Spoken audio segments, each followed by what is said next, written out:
Hey everyone, going to go over the company overview today.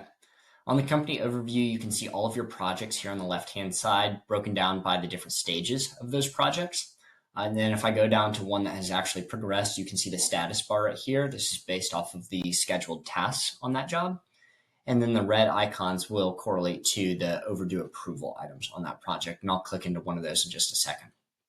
Also on the company overview, you can see all of your overdue approval items, that being bid requests, selections, proposals, things like that, across all jobs.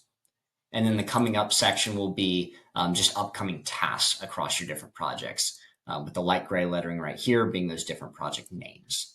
As mentioned on this section over here, these red icons are overdue approval items. So if I click on one, it'll bring me straight to the approvals tab on that specific job, and we can see what's overdue. So the company overview is a powerful tool, and we're excited to see how you guys use it. Thanks.